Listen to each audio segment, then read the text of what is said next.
Rush 971. Eh bien, salut tout le monde, c'est Rush 971. On se retrouve pour un nouveau gameplay commenté. Et cette fois-ci, je ne suis pas sur Call of Duty Modern Warfare 3, mais je suis bien sur Call of Duty Black Ops, l'opus précédent, auquel on a énormément joué. Et donc, je vous propose une petite partie, alors une petite partie nostalgie, parce que c'est vrai que ça fait souvent du bien de se replonger un peu dans les anciens Call of Duty. Alors j'avais déjà fait une partie sur Code 4, il me semble, une mêlée générale à l'ancienne. Et je vais essayer de faire ça plus souvent parce que c'est vrai que du Modern Warfare 3, bon, les gens commencent à en avoir un petit peu marre. Et bon, c'est pour ça que j'avais ce gameplay en stock, si je puis dire. Alors c'est pas un gameplay, je vais tout vous avouer, c'est pas un gameplay que j'ai fait récemment, c'est-à-dire que je suis pas retourné sur Black Ops pour vous proposer ce gameplay-là. C'est un gameplay que j'avais déjà réalisé auparavant, donc il date de 4-5 mois, disons. Alors, il n'est pas tout jeune, certes, mais bon, on va dire que souvent, les choses les plus anciennes sont les plus rares et donc les meilleures. Mais bon, hein, je sais pas, c'est peut-être pas la philosophie de tout le monde. Donc je suis en démolition sur la map Villa, à ne pas confondre avec Village, n'est-ce pas? Et j'étais avec les membres de la team DSU. Alors, il y avait Lin75, je crois qu'il y avait Darkna 971, il y avait Tenor 971, enfin bon, je veux pas dire de bêtises. Quand je montrerai le score, je vous préciserai tout cela. Et donc, j'ai commencé au Scorpion, donc en me disant, bon ben voilà, je vais jouer au Scorpion, j'aimais bien cette petite arme, je la trouvais assez sympathique à jouer. Et puis vous allez voir qu'au fur et à mesure du gameplay, j'ai décidé effectivement de changer un peu d'armes en ramassant les armes à terre.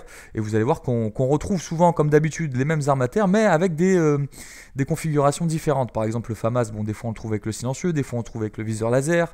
Le Galil, exactement pareil. Je vais récupérer un autre fusil d'assaut d'où le nom m'échappe. Enfin, le nom m'échappe. C'est vous savez, le premier fusil d'assaut. J'ai oublié son nom. Oh là là. Enfin bon, bref, c'est pas grave. Et donc tout au long de cette partie, vous allez voir que on va faire en tout cas un carnage.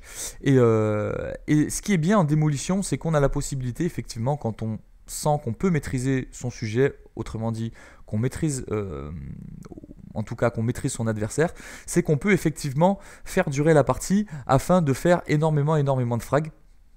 Ce qui est assez intéressant, et donc ce qui nous permet effectivement, par exemple, en perdant la deuxième ou en perdant la première. Bon, généralement on essaie de jamais trop perdre la première parce que c'est la plus importante, mais c'est vrai alors là que je me fais exploser comme un con. Enfin bon, on essaie de pas trop perdre la première. Donc la première on la gagne, et puis la deuxième au vu du déroulement du gameplay, on décide effectivement de faire durer un peu la partie, faire durer un peu le suspense de cette partie, effectivement, pour nous permettre à nous de faire le plus de kills possible.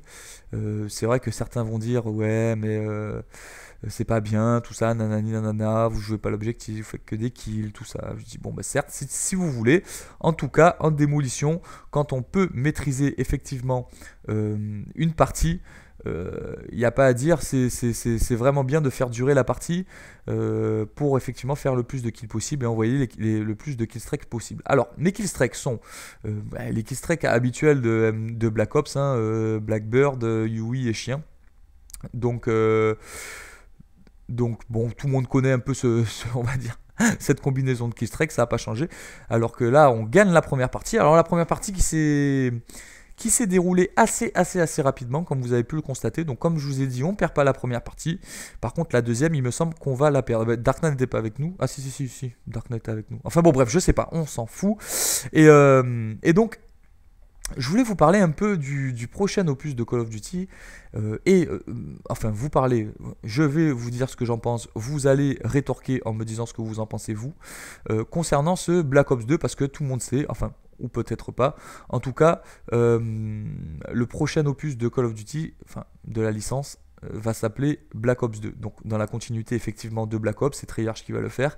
Donc j'aimerais savoir quel est votre point de vue sur ce futur jeu, savoir si déjà vous l'attendez avec impatience ou non, vous êtes pro Modern Warfare.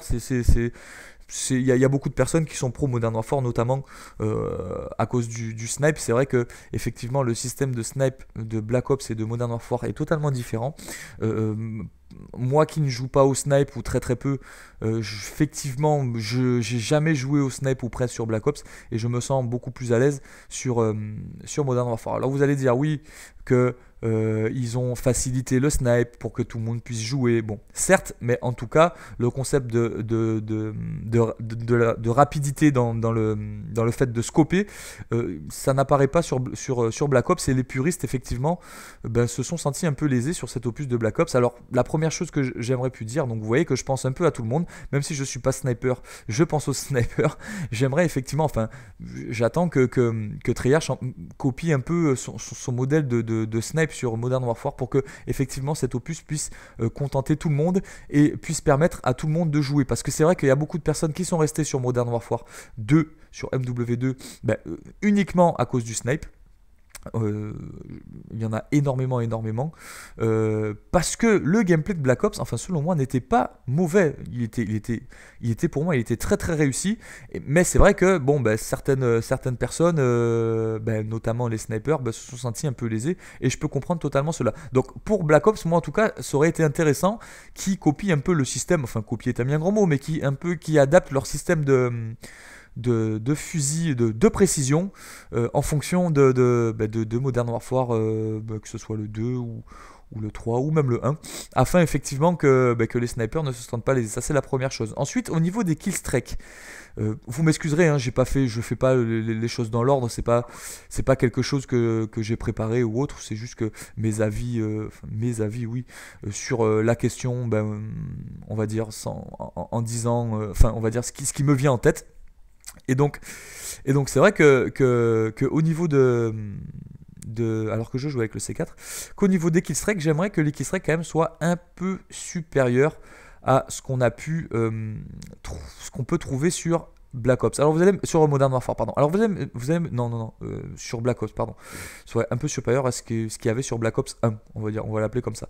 Alors vous allez me dire, effectivement, oui, je suis d'accord avec toi, ou pas, mais en tout cas, si vous allez me dire que les killstreaks, le système d'obtention de killstreaks de Modern Warfare est pas du tout pareil que Black Ops. Black Ops, il fallait uniquement faire des kills à l'arme et non pas utiliser effectivement ces killstreaks pour avoir de nouveaux killstreaks sans mourir, bien évidemment, mais en tout du moins les utiliser pour en obtenir d'autres.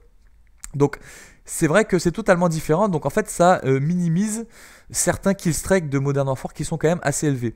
Mais il n'empêche que le concept de bombe de nuke sur MW2 ou sur MW3 par l'intermédiaire de la MOAB était assez bien pensé, parce que ça donne vraiment un défi intéressant à relever. Pour les gens qui aiment relever des défis, effectivement, tenter la MOAB sur MW3 ou tenter la nuke sur MW2, même si la nuke sur MW2 n'est pas forcément quelque chose d'assez difficile à obtenir, quoique, au vu des récents événements et de la communauté qui s'est très, on va dire, assombrie, on va dire ça comme ça, avec pas mal de lance-grenades, pas mal avec quoi ils peuvent jouer, pas mal de lance-grenades, pas mal d'UMP encore qui reviennent encore et encore, alors que tout le monde sait que l'UMP sur MW2 est un peu abusé. Et donc c'est vrai je pense qu'il faut qu'ils mettent quelque chose de difficile à faire, quelque chose de difficile pour donner envie aux gens de jouer et d'obtenir justement cette chose qui est convoitée par tant de personnes et qui n'est pas forcément évident à avoir. Donc moi, c'est mon avis personnel. Après, effectivement, qu'est-ce qu'on pourrait dire? Bon, au niveau des atouts, je pense que la répartition sur Black Ops était meilleur que sur Modern Warfare 3, en tout cas, si on doit comparer, parce que pour les rushers par exemple, ça nous permettait effectivement de mettre passe-passe et de mettre marathon pro, si vous voulez, sur une même classe, et ça permettait effectivement d'être beaucoup plus mobile, tandis que sur Modern Warfare, on a le choix, déjà, conditions extrêmes ne permet pas de courir en continu. Alors vous allez me dire, oui certes c'est plus réaliste, je suis totalement d'accord avec vous, mais bon, c'était tellement habitué à cette course infinie que finalement on a été assez surpris en découvrant l'atout conditions extrêmes. Mais c'est vrai que le gros inconvénient, c'est qu'ils mettent l'atout condition extrême et l'atout passe-passe dans le même seau, on va dire ça comme ça, la même position d'atout. Ce qui fait qu'effectivement, ben, on est contraint de choisir soit tour de passe-passe, soit conditions extrêmes. Et c'est vrai que la plupart du temps, moi je mets tour de passe-passe et c'est vrai qu'on se sent extrêmement long. Alors voilà le fusil dont je vous parlais, le fusil d'assaut. Si vous connaissez son nom, alors j'ai tellement joué avec que je le connaissais, mais je m'en souviens vraiment plus. Donc n'hésitez pas à me le dire dans les commentaires.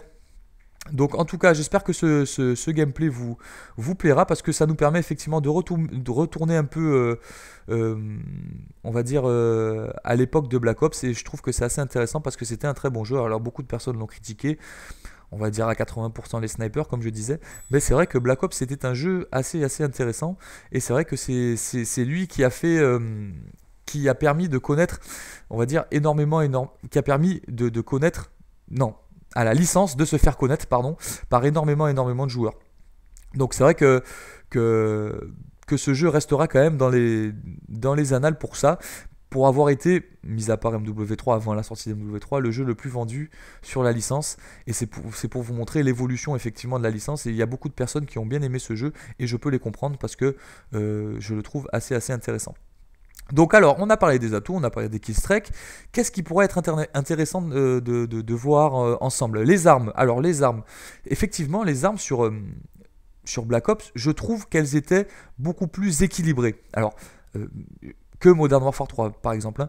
Je m'explique. Quand je parle d'équilibre, je parle que effectivement il y avait un fusil cheaté sur Call of Duty sur Call of Duty Black Ops, pardon, c'était l'AK-74U. Et c'est vrai que avec tir rapide en plus, la possibilité. Moi je trouve que de toute façon, mettre tir rapide, l'atout tir rapide ou la compétence tir rapide, selon le jeu avec lequel on joue, doit être effectivement utilisé uniquement sur des fusils comme le M16 par exemple ou quelque chose comme ça, qui sont des fusils à rafale. Mais je prends l'exemple du M16 parce que type 95 est déjà assez abusé, alors quand on lui rajoute tir rapide, enfin bon bref, ça devient du n'importe quoi. Donc c'est vrai que je trouve sympathique effectivement de mettre tir rapide uniquement que pour les fusils dont la prise en main est assez difficile. Mais la AK-74U c'est tellement facile de la prendre en main, elle est tellement efficace. Mais je pense que sur Black Ops c'était la seule arme qui était réellement abusée, contrairement à Modern Warfare 3 où même les armes secondaires sont abusées, sont même supérieures souvent aux armes principales au duel. Et c'est vrai que j'aimerais qu'effectivement sur Black Ops, ce soit dans la continuité de Black Ops 1 avec des armes assez équilibrées, des armes on va dire assez que tout le monde pourra utiliser. Certes, alors il faut un peu de difficulté, il y a des armes qui sont beaucoup plus difficiles que d'autres, il n'y a aucun problème parce qu'il y a forcément beaucoup plus de mérite à jouer avec une arme plus difficile qu'une autre, mais au moins que ce soit plus équilibré, qu'il n'y en ait pas qui se démarquent vraiment du lot et d'autres qui soient vraiment très faibles. On va dire qu'il y ait des capacités de jouabilité différentes, mais qu'au niveau de la puissance ce ne soit pas abusé. On va dire qu'une ne soit pas abusée par rapport à l'autre, etc. Donc voilà, donc on va bientôt arriver au terme de ce gameplay. Donc j'espère que cette petite parenthèse sur, on va dire, que va être Black Ops 2 vous aura fait plaisir et que mon commentaire n'a pas été trop dégueulasse, n'est-ce pas? Et donc ce qu'il faut bien retenir, c'est que j'ai donné, on va dire, plusieurs ébauches d'idées. Vous avez bien évidemment la possibilité de continuer, même si c'est un autre thème que les thèmes que j'ai abordés, puisque je n'avais qu'une dizaine de minutes pour vous parler de tout ça. N'hésitez pas. J'espère que cette vidéo vous a plu. J'ai fait 85-11. Vous remarquez que Linz a aussi fait 85 mais 12. Donc on a fait quand même un sacré carnage. Merci au chien, merci au Yui, pardon. J'espère que cette vidéo un peu nostalgie, retour vers le passé, vous a fait plaisir. En tout cas, n'hésitez pas à mettre un pouce bleu et puis laisser un petit commentaire, ça fait toujours plaisir. Et puis abonnez-vous si ce n'est pas déjà fait. Allez, salut tout le monde, ciao ciao.